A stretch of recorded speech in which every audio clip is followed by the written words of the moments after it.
Hey, so I might need to turn off my camera because my computer is already starting to hum quite loudly.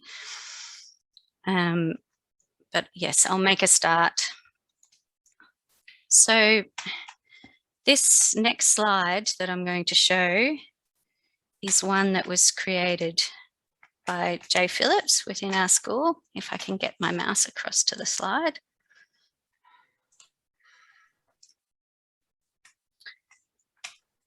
And for those who are just listening, it's actually a silent acknowledgement of country.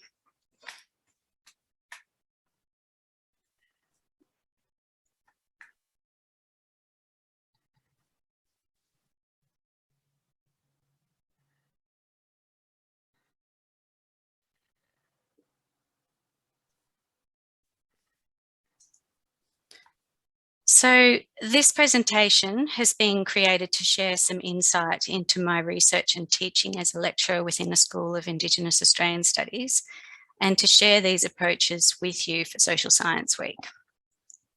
My education and research are transdisciplinary, as Sue's already mentioned, and this supports my knowing, being and doing involved within the discipline of Indigenous Studies. Through a reflexive and relational approach, my research and teaching aims to inform and support the decolonising aspect of knowing the accurate history of Australia.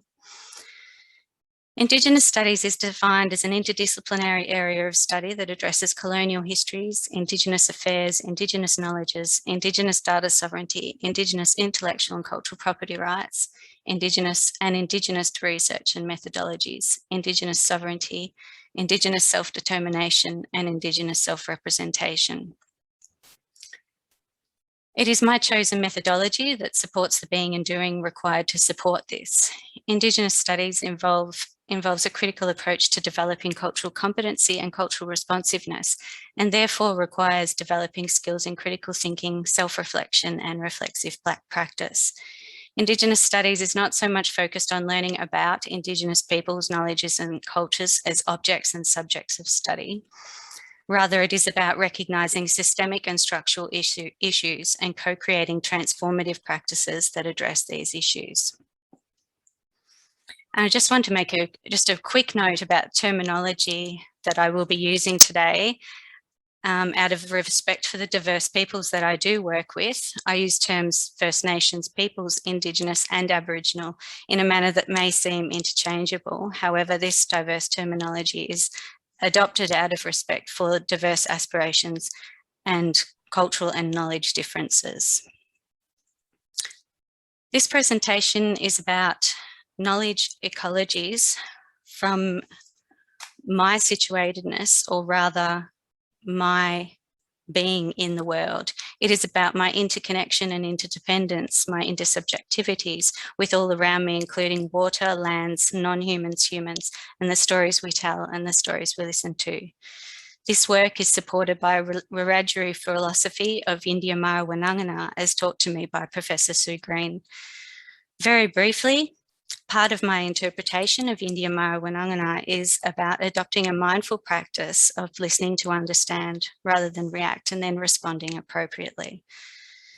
J. Phillips' Indigenous Standpoint Pedagogy provides further support. Indigenous Standpoint Pedagogy, although originating in and for the discipline of teacher education and training to address the systemic and structural issues embedded in Indigenous education and most curriculum, is a methodological approach that requires adopting a process of reflexivity, including critically examining the social, historical, and institutional factors influencing and informing or shaping our own being and becoming in the world. I see it as identifying and addressing one's own complicity in social and ecological injustices, or rather the colonial process.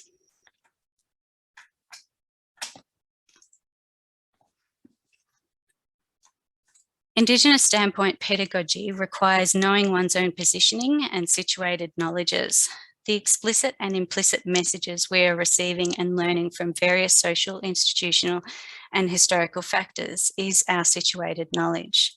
Indigenous Standpoint Pedagogy is a critical and reflexive process of identifying and addressing our tacit knowledges and biases.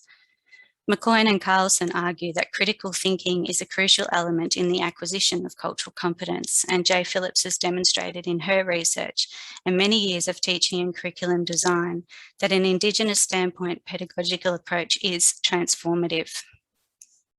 Therefore, this presentation will demonstrate the critical and reflexive process of Indigenous standpoint pedagogy. It is hoped that this presentation will be useful to anyone doing research in any discipline, or anyone embedding Indigenous content into courses and subjects, or Indigenising curriculum, or anyone interested in Indigenous and Indigenist knowledges and research. So the key guiding critical reflective questions include: what do you know? How do you know it? Where do you know it from? And why do you hold it as true? And you'll see that I've added on the slide there some additional text linking this to, what we know and our knowledge being data.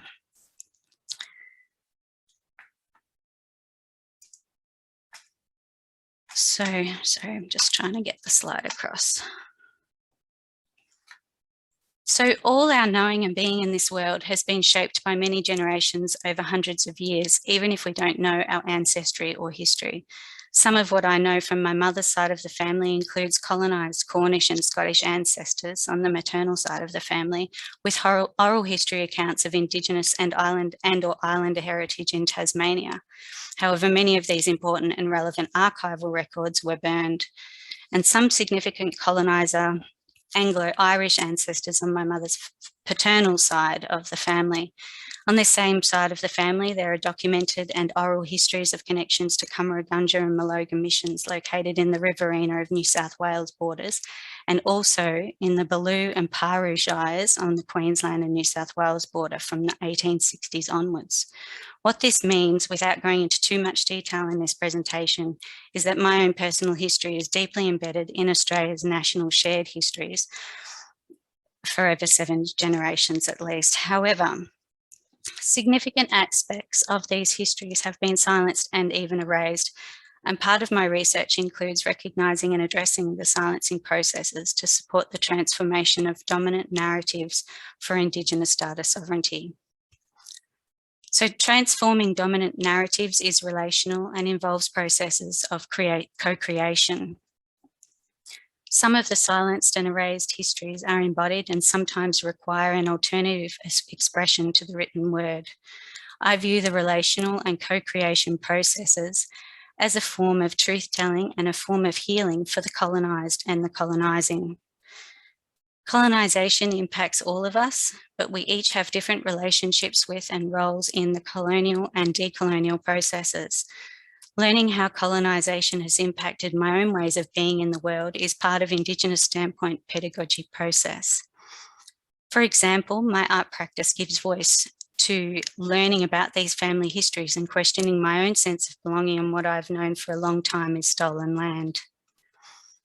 Nearly 20 years ago, I was awarded Artist in Residency to carry out research situated on a scientific research station located in the currently classified native title area belonging to Barkindji peoples in Western New South Wales. I applied for this residency program because of my felt sense of connection to these geographical regions. Following the initial residency, I spent many years travelling to and staying on this country. And although the region is dominated by histories of sheep and shearing, as my senses adjusted to this place, I began to learn the deeper histories of the region. The scientists at the station were working on various projects which involved doing environmental field surveys, and I'd help with this and read their reports and publish papers. Many of these papers opened with background histories of the area, including words such as prior occupation or failed or harmful and farming practices. In the background sections of these reports, Indigenous ways of being and doing were relegated to the past, implying Aboriginal people no longer existed. I'm not criticising the excellent work of these skilled scientists. However, I want to draw attention to the fact that through various mechanisms, Indigenous presence, in particular Indigenous knowledges in and of this land, were denied through this relegation to the past.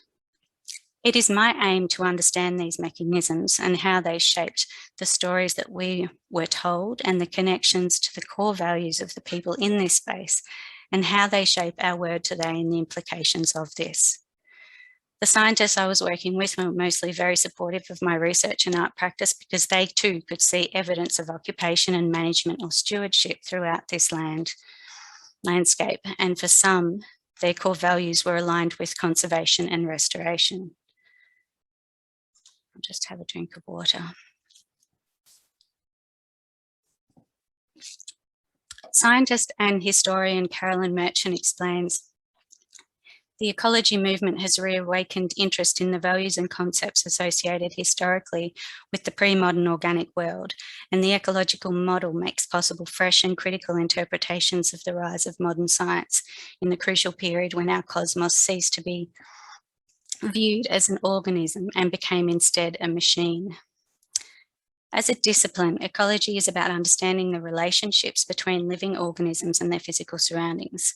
However, it seemed that because Aboriginal people were not present at the time we were carrying out this research, so actually there in the field, their knowledge was further denied. Perhaps also, the scientist chosen discipline played a role in this marginalisation and relegation to the past.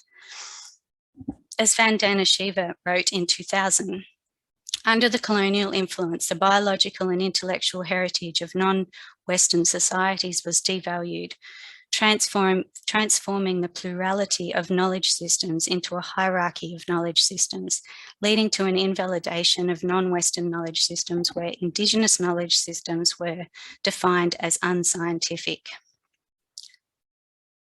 Although the physical evidence of occupation and environmental stewardship was present in these physical surroundings, the people were talking about a deeper and hidden histories of the regions. There also seemed to be a psychological barrier which prevented Indigenous knowledges in this natural, inverted commas, science space. The more time I spent in this space, the more people I met, the more people began to open up and share stories that had been passed on to them. There was also talk of anthropologists and archaeologists working in the broader region. However, at this time, most of the people that I was speaking with were farmers who had lived in the area for multiple generations. These oral histories and social memories inspired further research into the histories of this region. So I looked for these histories and stories in the history books. Majority of the history books, unfortunately, did not reveal insight into the oral histories and social memories I was hearing about. And rather than reading the dominant history books, I was more interested in what the regions, the country was telling me. A travel award then supported me to return to Western New South Wales and spend time at the Willandra Lakes, Broken Hill, Barrier Ranges, White Cliffs, Menindee, Wilcannia and Silverton. I met elders who shared with me, who showed me and told me about women's country, told me about the massacres and the policies and practices, and shared with me creation stories revealing the dangers of uranium in areas that is today known as South Australia. These women predicted the dangers of extraction. However, their knowledge was not being heard by those in positions of power.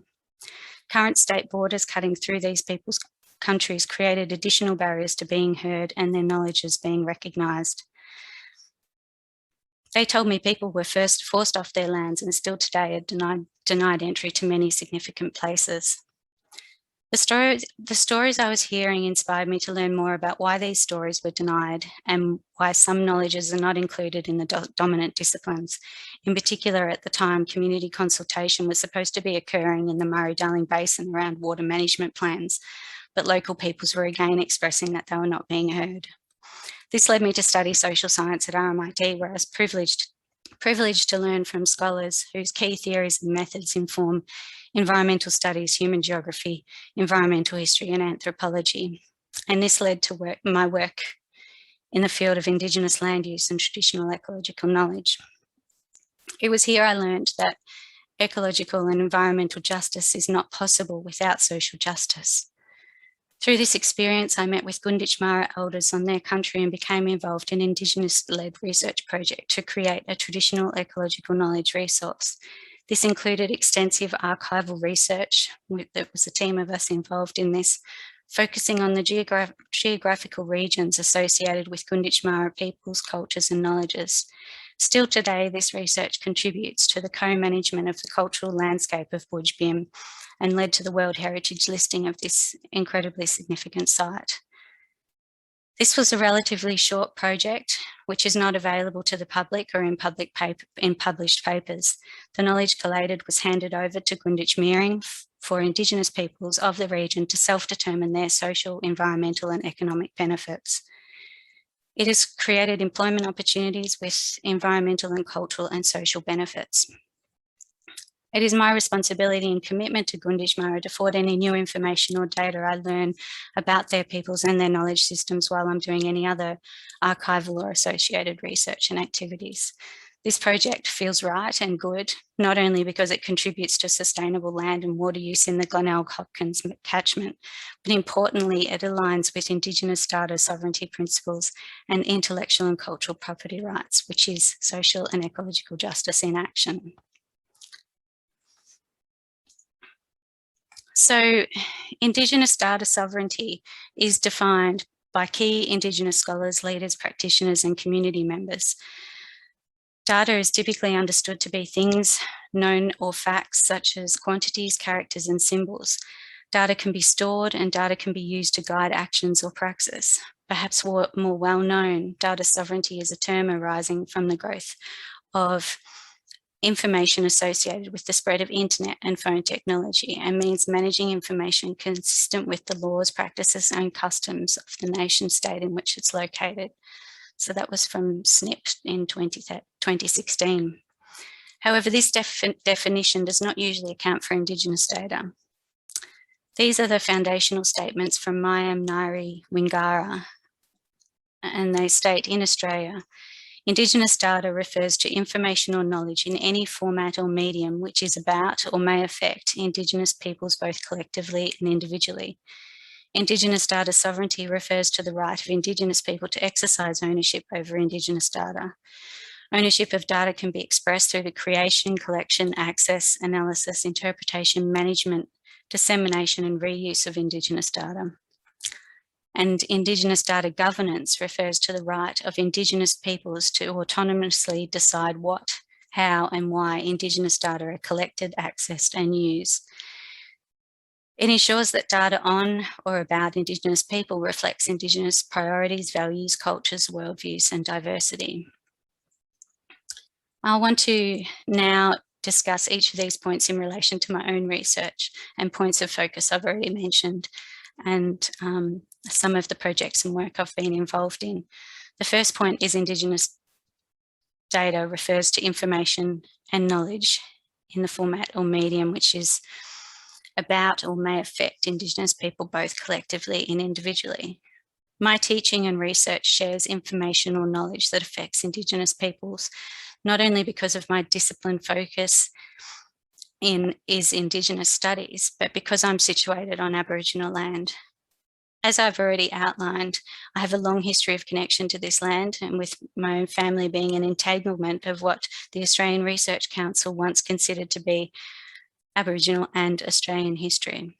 Through the binary distinctions of these two fields, this entanglement is denied and instead often results in an either Aboriginal and or Australian history because dominant practices and processes favour or reproduce Australian history.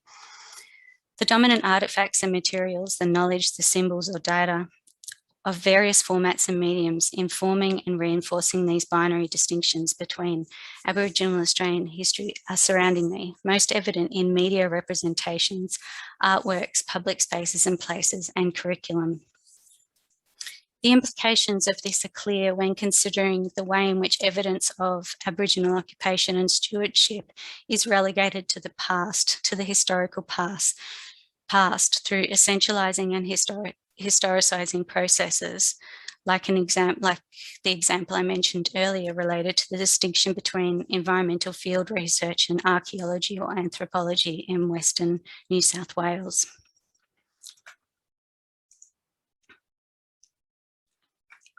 So I think I might be behind a slide. Oh no, that's right. Essentialising and historicising Indigenous peoples is part of the process contributing to psychological terra nullius and is related to the dying race mentality used to inform and justify policies of segregation, protection and assimilation. What this reveals is a gap between what exists, what this reveals is the gap between natural and social sciences, which has social and ecological implications. Yet, as GunditjMirring peoples have demonstrated, Indigenous knowledges and philosophies offered insight into addressing this. To learn about this and why and how Indigenous peoples' knowledges and cultures are denied and silenced in the present, and what can be done to address this, I applied for a PhD position in an Australian Research Council linkage project. I chose to apply for this for a few reasons. The first one is because it was a social and oral history project, which I thought would give voice to silenced histories and support Indigenous peoples' aspirations.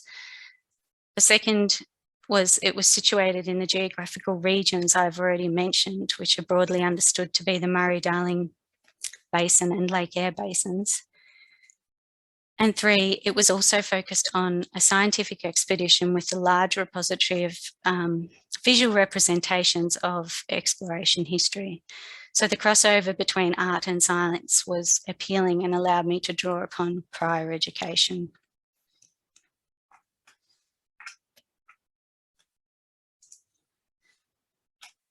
So the dominant narrative of this history is well known as Burke and Wills, who travelled through the centre of Australia, perished and were memorialised as sacrificing their lives for the nation.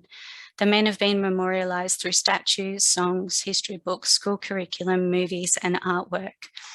Many of these discourses contribute to the story of colonial exploration of Australia's national identity. The country through which they travelled was represented, and I quote, as an uncharted, ghastly blank. Burke is also remembered as the anti-hero because he failed to listen to the advice of local Yandrawandra peoples. As cultural historian Tim Bonihady argues, Burke and Wills have come to represent European unwillingness to learn from Aboriginal Australia. The myth of Burke and Wills is how their story has been transformed in the past 150 years into a national myth of heroic endeavour, based on their perceived incompetence and lack of bush skills. Tim Bonihady states, more than any other event in 19th century history, the deaths of Burke and Wills at Coopers Creek has come to represent both the unwillingness of Europeans to learn from Aboriginal peoples and their more general inability to understand the land. The way in which the colonists nonetheless set up Burke and Wills as heroes has been seen as part of a larger process, usually cast as distinctively Australian, occasionally recognised to be as much British, in which Europeans Australians have allegedly deified failure. Without regard to the complexity of their story, Burke and Wills have been grouped with other anti-heroes from convicts through to Kelly and Gallipoli to sustain a larger simplicity that Australians have only been able to make legends out of their defeats. Bonihady realised that even though there is extensive archival material and opinion, very little is known about what happened on this expedition. In 2002, Bonihady explained that many histories written did not actually use the archival records, and instead the popular accounts are more likely to be reflections of social and cultural climates of the time. Responding to this perceived gap, and in the hope of presenting an allegedly accurate or factual account, a recent history written by Peter Fitzsimmons, published in 2017, has drawn extensively from the archives to present an archival representation of the Burke and Wills story. However, in contrast, what is significant about Bonihady's histories of Burke and Wills is that he focused on explaining the creation of the myth rather than contributing to the myth. Some aspects of my research build upon Tim Bonihady's by focusing on micro-narratives associated with the colonial exploration. However, it is difficult to tell other versions of this natural history without being drawn into the larger narrative of Burke and Wills being either hero or failure. Today, to provide an example of how various data and knowledge of various mediums can impact Indigenous peoples, I want to focus on one painting to discuss the colonial process of silencing and erasure and discuss the art of colonisation.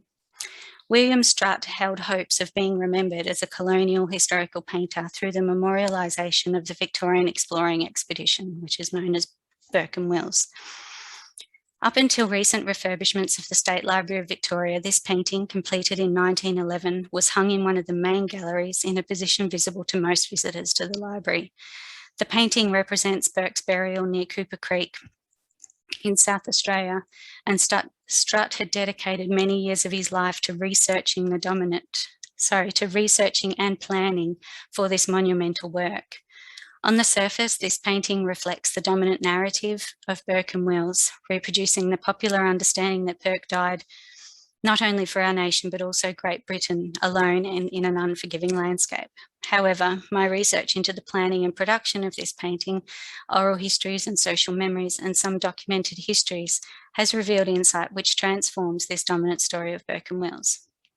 This is Yandrawandra and Yarrawalka country, and although the landscape is typically perceived as a backdrop to the drama unfolding on Australian history paintings, I'm arguing that Strutt is presenting a deeper and controversial story associated with the colonial histories of Burke and Wills through symbolic references presented in this artwork. In the painting, key figures associated with the Relief Party and the Supply Party are holding Burke's body wrapped in the Union Jack. I do not have time to introduce everyone here in this painting today, but I want to draw your attention to Alfred Howitt, who's wearing the white shirt and the blue vest, and you can see the clock chain on the front of his vest. And so Alfred Howitt is a geologist and anthropologist who was memorialised and celebrated in the dominant history as, I quote, master of nature's secrets and a fearless and energetic bushman. And that was reported in the Launceston Examiner in 1908. But I'll return to him shortly. What you'll also see in this image is a book, a notebook or a diary. It's not clear exactly what it is. It doesn't have a label on it or a title, which has fallen to the ground, and it looks like it's at risk of being forgotten and left behind by these men who are focused on grieving for their lost comrade. Partway through the expedition from Port Phillip to the Gulf of Carpentaria, the Victorian exploring expedition was divided, with Burke, Wills, King and Grey deciding to make a dash for the Gulf. From the beginning in Port Phillip, the explorers were directed by the Royal Society of Victoria, who along with other colonial authorities funded the expedition to maintain accurate record keeping and scientific observations of their perilous journey, which they did. However, the journals and diaries from this stretch of the expedition, which is the most discussed, memorialised and celebrated stretch of the journey, are missing.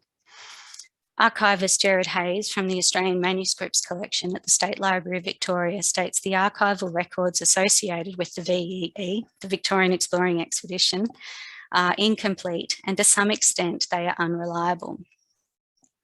Key members of the Burke and Wills Historical Society also make the claim, stating that there are flaws and inaccuracies, all of which contribute to the contested versions of this myth. Strutt dedicated his entire career to researching the VEE in the hope of being commissioned to paint a historical painting and therefore memorialised as a colonial painter. Although I do not have the time to present all of the supporting evidence today, I am arguing that Strutt knew about the missing information and the saga that unfolded on Cooper Creek in Yandrawandra and Yarrawalka country, and that this book is a symbol that represents the missing and inaccurate archival records.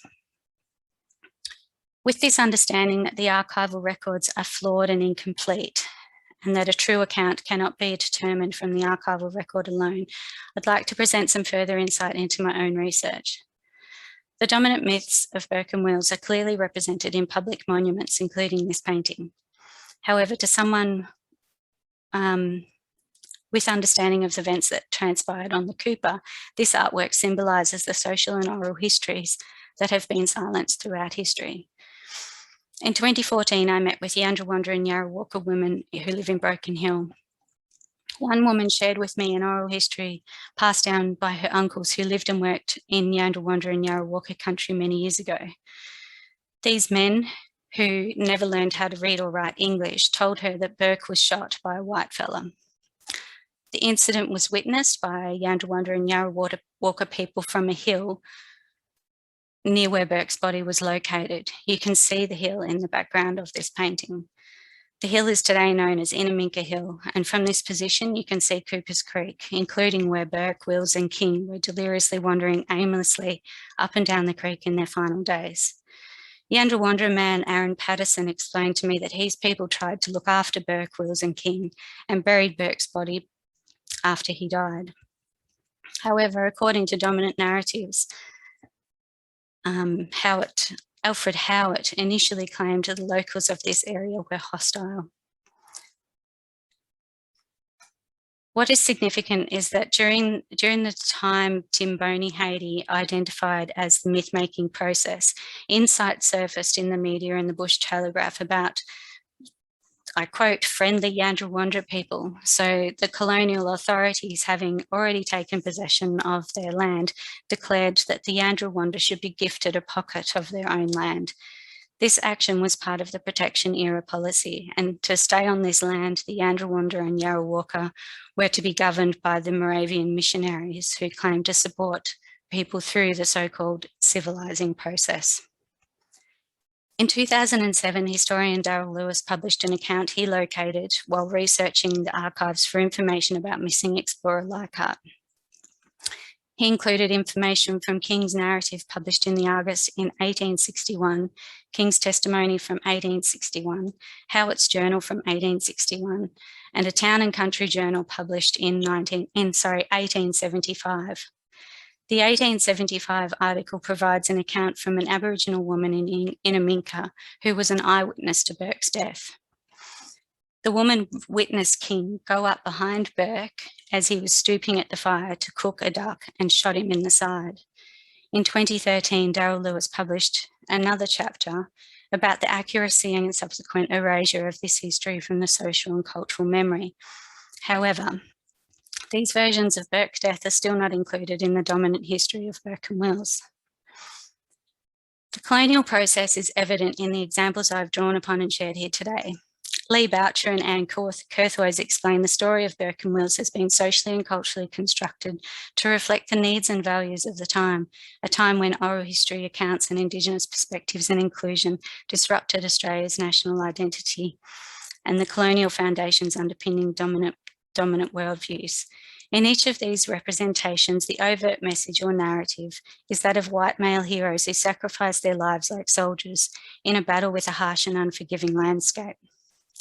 In framing the explorers as victims and representing the landscape as a wilderness in need of taming and conquering, the settler colonials found their sense of belonging. In this painting, there is no inclusion of Yandrawandra and Yarrawalka people.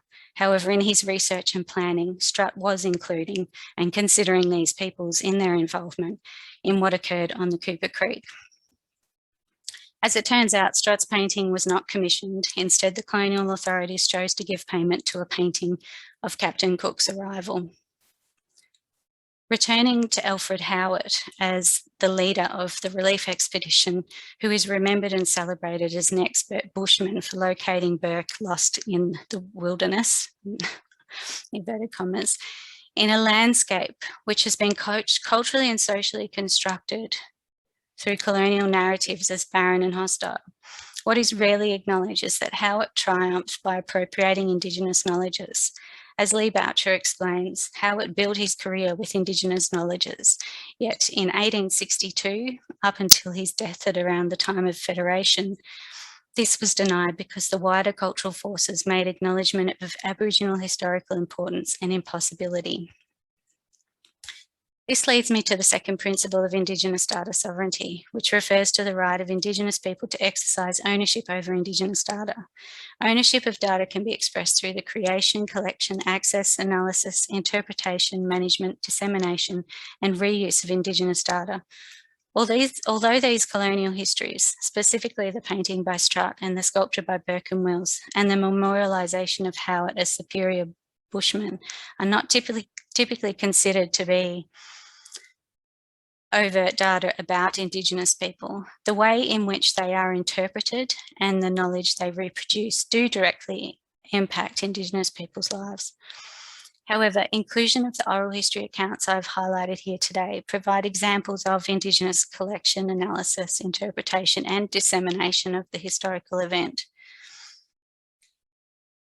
However, these oral history accounts are considered by many, not only in the past, but also in the present, to be inaccurate and or unreliable sources of data to the colonial archives constructed by the explorers, which leads me back to the colonial archives of Burke and Wills, which are unreliable due to missing information, and why these history accounts, which not only provide significant insight into the gap created by this missing information and create opportunity for rich and inclusive shared histories, have been excluded in the dominant narrative. In Yandrawandra and Yarrawalka Country, in 1861, Yandrawandra and Yarrawalka Country and water was abundant with life and nourishment, which is why this country was desired by colonial authorities and settlers who claimed the land in the same year.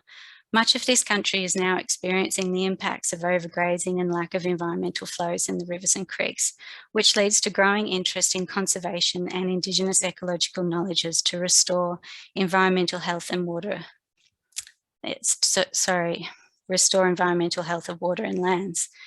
Recent research into Indigenous ecological land management practices confirm this and invite natural sciences to incorporate this knowledge, especially in agriculture, conservation, and environmental and ecological restoration science in response to the devastating impacts of climate change.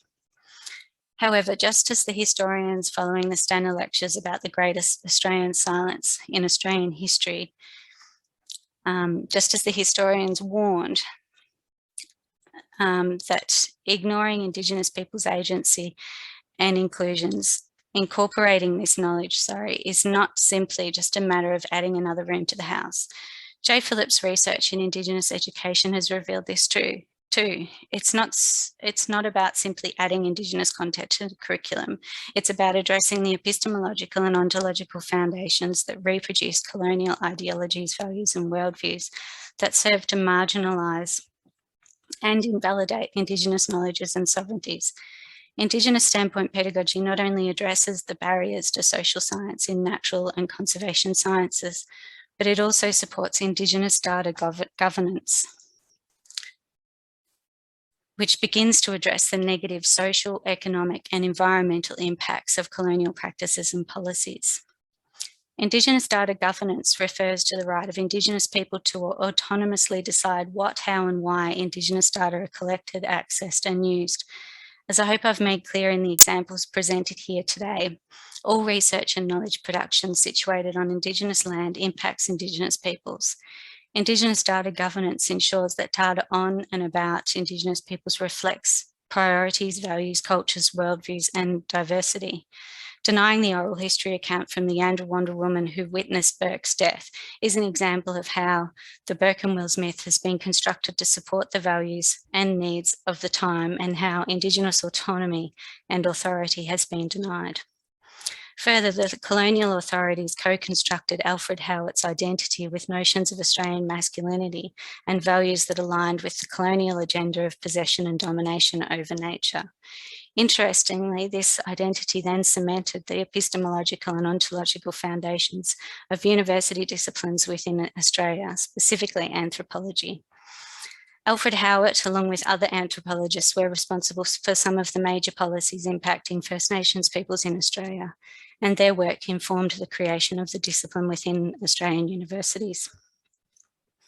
Not only did the dominant narratives of Burke and Wills and other colonial explorers such as Alfred Howitt reinforce psychological terra nullius, The ongoing commemoration and memorialisation reinforces the denial of these women's oral histories, knowledges and perspectives, and reproduces the same cultural and social meanings and values in the present.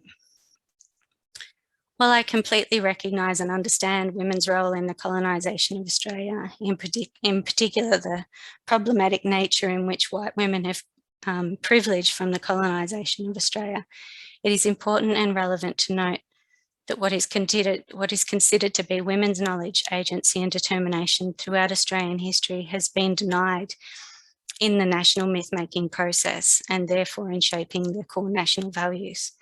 Our national heritage has limited representation of women's voices and participation throughout history, which leads me back to the question of why the scientists in Western New South Wales found it challenging to incorporate Indigenous knowledges, agency and presence in their field of research and reports.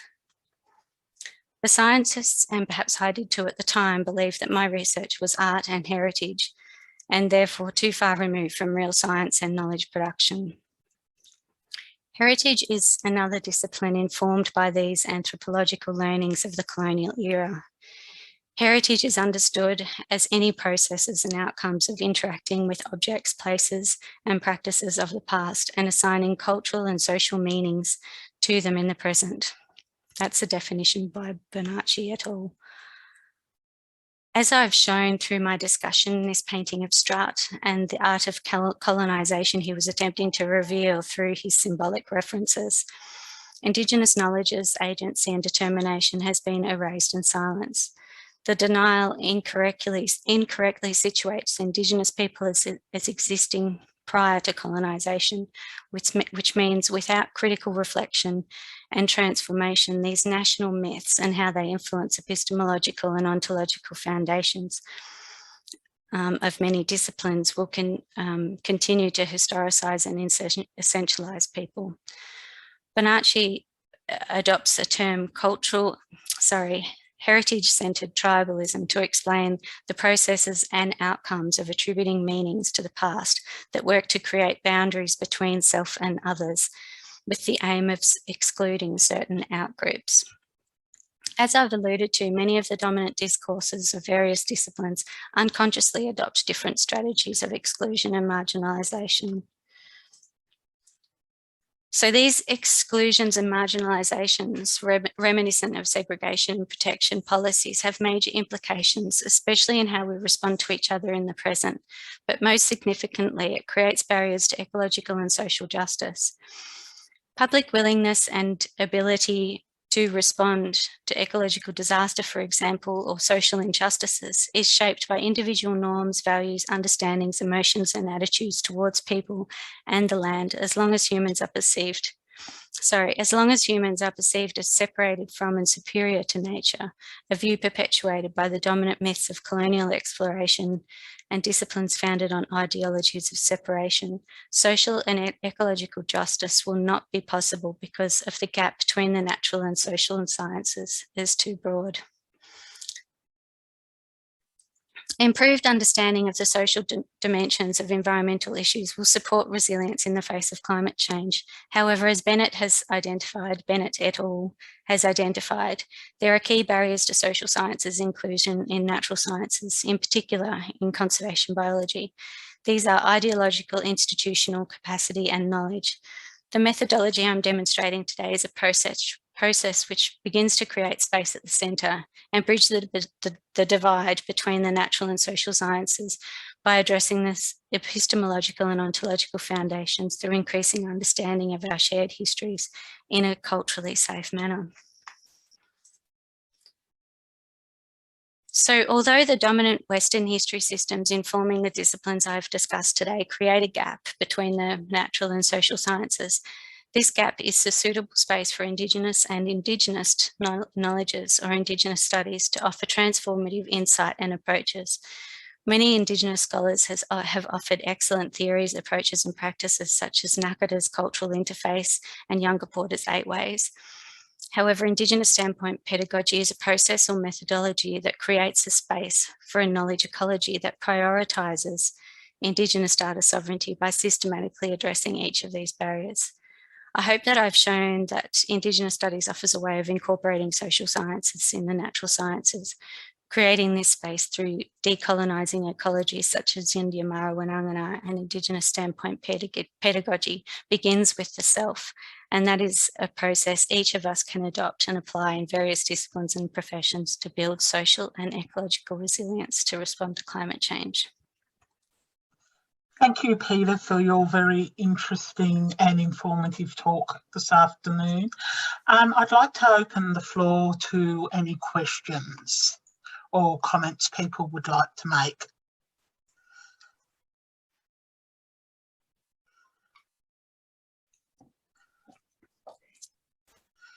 Any questions or comments? Hi, my name's Amos Atkinson. Proud Jar Jar Warang Bangarang man. Very good presentation there.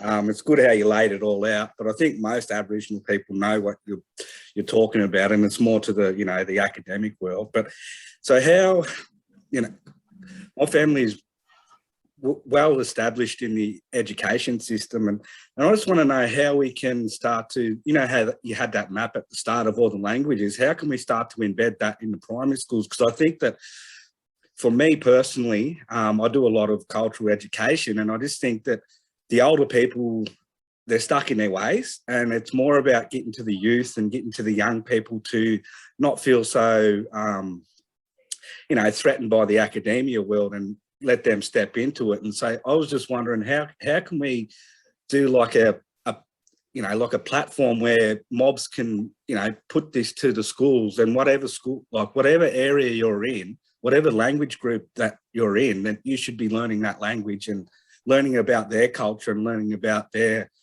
stories. And I was just wondering how we can start to embed that in the primary schools, and then, eventually getting into high schools and then so forth. Mm. Yeah, I would love to hear what Sue has to say about this as well. But I think that, part of the argument or point that I was trying to make today is about, the barriers created between or through the disciplines, that there needs to be a more transdisciplinary approach adopted to actually create a space for these particular knowledges and ways of being and doing within the curriculum. Can I? What's happening? Sorry. Yeah, it's okay. I'll be next. It's okay. Yeah. You want to talk, Sue? I'll be after you. Okay then, thank you. Just very quickly, without going into a whole lot of detail, one of the things that we're doing through the School of Indigenous Australian Studies here at CSU is we have the Wiradjuri Language, Culture and Heritage course.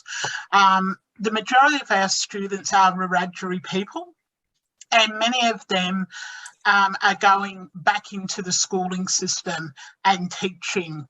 Many of our graduates and our students teach in the schools. I'm happy to have a conversation after this, because we've only got a short period of time left for more questions, but I'm happy to talk in much more depth with you. Okay, thank you, Peter. I'm Fadila. I have experience working across disciplines. I'm a sociologist, come anthropologist, working with people in fisheries, in forestry, for example. And I'm interested in your experience, because my experience is that we need to speak their language in order to be convincing in our argument, so that if you're talking to a forester, for example, and we talk about intrinsic value, of the trees and the forest, they might understand that. They might understand that. And if we talk about annual allowable increment, how much you can cut of the tree, we need to be a step ahead, to me anyway, and then they will listen to you. If you're not talking their language, I mean, I'm reminded of Foucault saying, you'd have a counter discourse to theirs, but we have to be cleverer. What has been your experience in reaching out? Sometimes we don't reach out enough too, as sociologists, anthropologists. We are separate. Yeah. That's why they label you, oh, heritage, Yeah. Yeah. Then if we talk about poverty, oh, this is the bleeding hearts people, they don't want to know. So my issue was, how do I make these people understand? Then I started reading their journals and find some key points that I can use, so that it's a kind of counter, it's a subversive thing to do. But if we know what they are about, then we are strong. It's not about, it's not about getting their approval. No, not at all. It's about how to lead them, how to hold their hand, and so that you become efficient, Yeah, I completely relate to what you're saying. And I think that's part of the reason why I've studied disciplines, and also collaborating with others from different disciplines is really important, and having the time to get to know each other, to learn about each other's discipline. And we do that also with our school in Charles Sturt University. We have what's called hybrid subjects. So it's working with different disciplines to develop subject, curriculum and content. And I think that that's the beginning, as you say, it's like learning the different languages of the different disciplines. Yeah, because to me, transdisciplinarity, I think, had a strong beginning in science. After all, the Great Barrier Reef science, the US science, Yeah. Yeah, so they are not all that totally closed as we imagine. Yeah, that's right. Yeah. Wes, did you have, I think Sue had to leave. So she's up, it's Jane Phillips here. Sue, has left, so she's asked me to take over chairing. Wes, I see that you've got your hand up. Yes, that's right. Yeah. Look, thank you very much, Peter. That was a great presentation. I've learned a few things along the way as well. I suppose I'd like to make a couple of comments, and then also see from yourself whether it might work. One thing I've found in my personal experiences is actually learning. I live in Wiradjuri. I've been learning a little bit of Wiradjuri language myself as part of living here. I'm a white fella who's trying to understand more about the country that I'm on. And I think that is possibly one thing, and it's not just primary school. I think it's something that could be across the community. And it was something that was just done at a small scale, but I think slowly.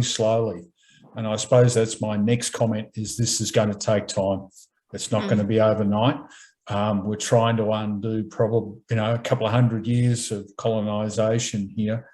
And it's that time to build the trust and the relationships. And finally on that, I've been working with a group of farmers out at Glenelg, and not completely known for being the most advanced and progressive parts of the world. And I've noticed a real change in the 5 years that I've been working with these farmers, who are also looking at increasing biodiversity conservation and improving water management. And they're looking at calling on and bringing in local Wiradjuri, I think it's Wamba there, peoples in with their conversations as well, to improve those in the country that they're on.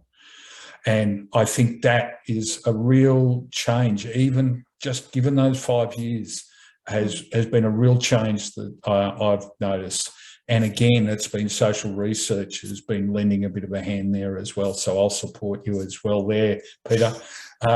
Getting social research to talk with natural researchers as well is a big step, because we've got to understand their language and they've got to understand ours. So, yeah, just a couple of comments. And do you see time as playing a real part here? Yeah, I do. I think that that's really important, Wes. And, you know, like what you said about your own learning and how that is place-based. So you are learning about Wiradjuri language and people and the histories of that particular area, and that's a really important aspect of it. And yes, it does take time, but it does begin with the individual, like with yourself, Wes, learning about that. And, you know, I'm not sure about the farmers who you were referring to. I'm not sure about their story, but it's probably been a similar process as well.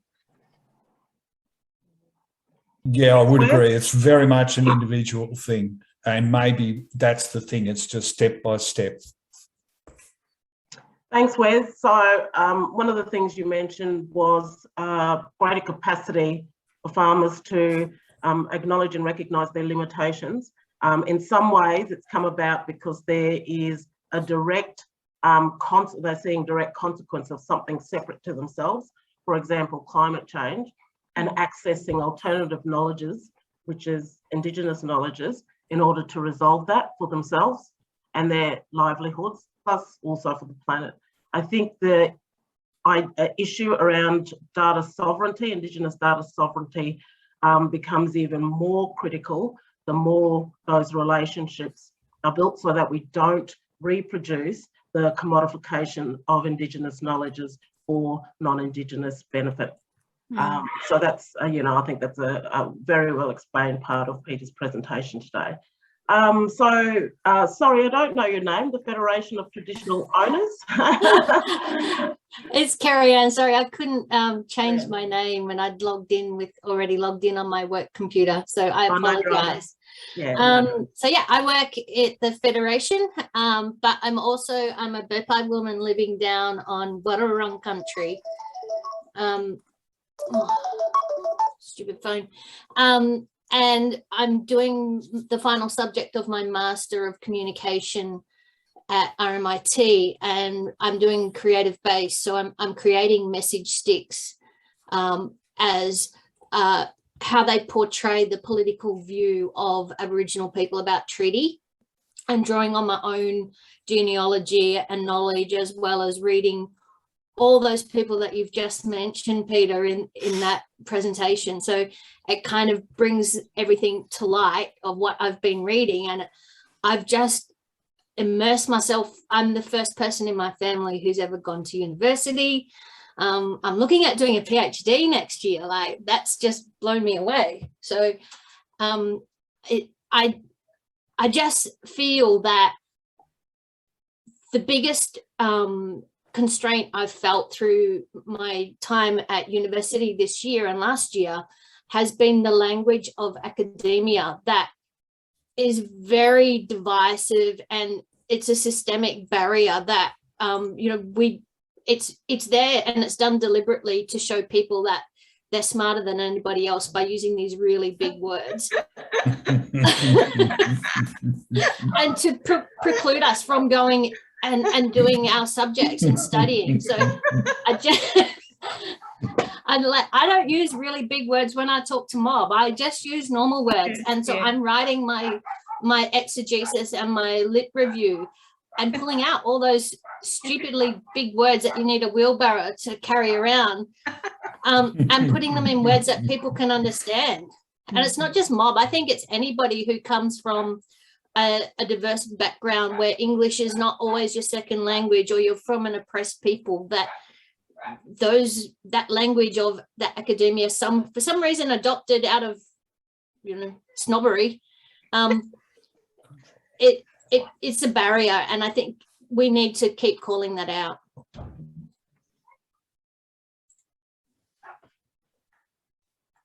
Thank you for that, and for your comments.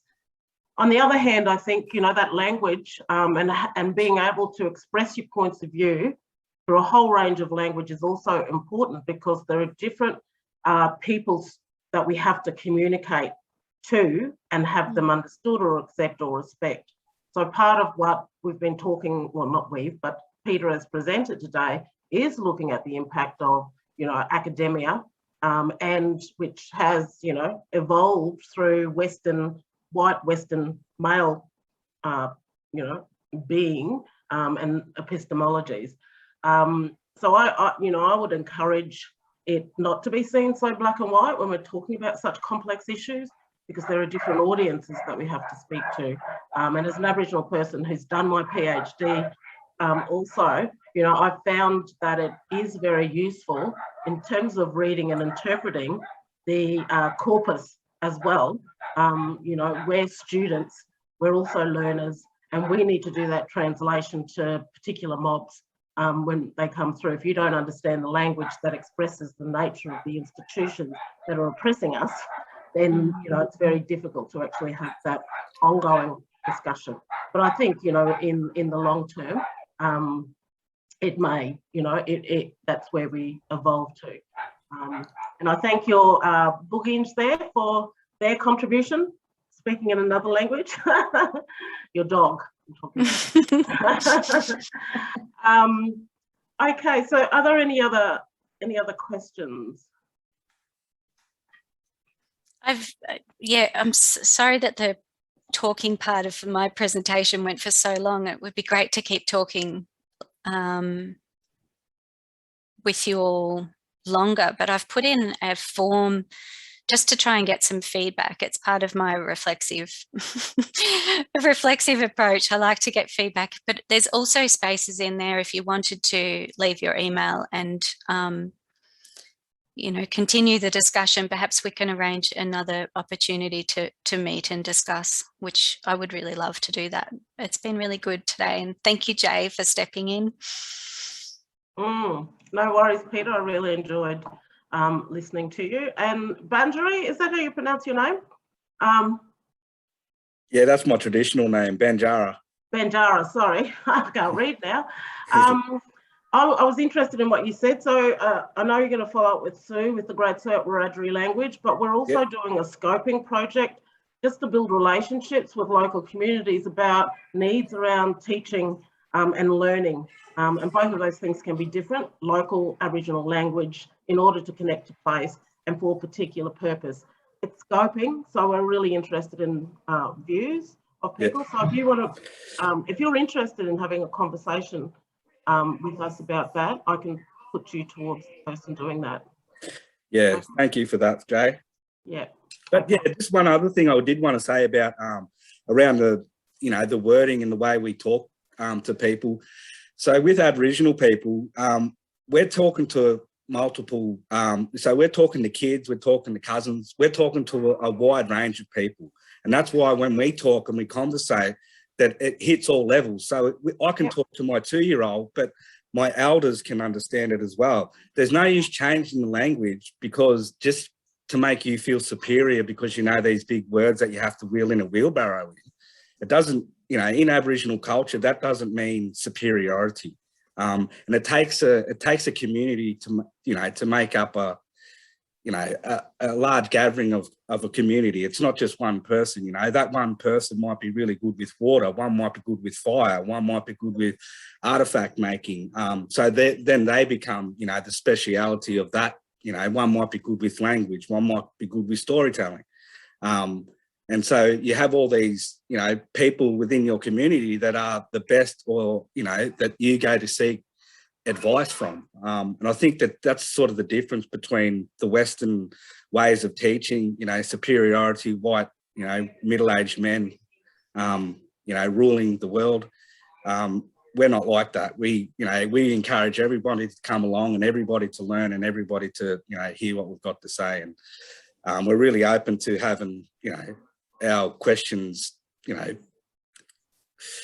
I guess, criticised and, you know, have, you know, bigger talks about them. But yeah, I just wanted to say that too. Yeah. And, you know, I guess I'll leave with one question here.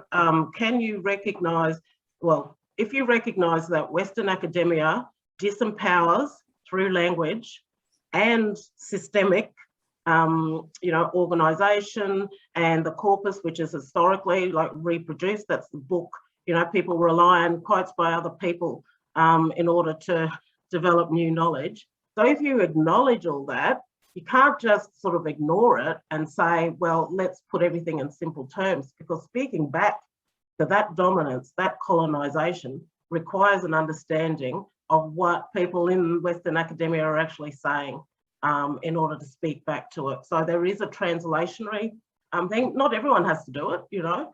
There are people, you know, who are academics as well who'll speak differently in this space than they would if I'm talking back with mob.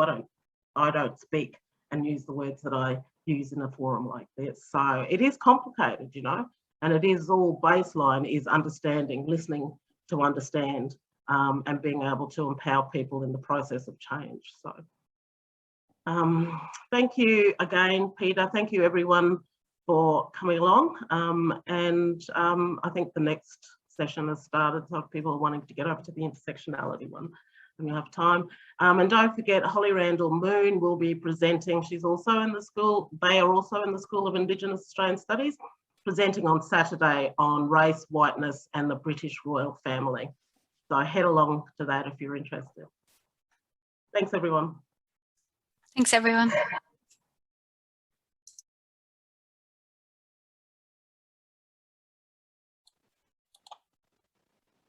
Can I just quickly ask if someone's still there who has the link to the intersectionality presentation?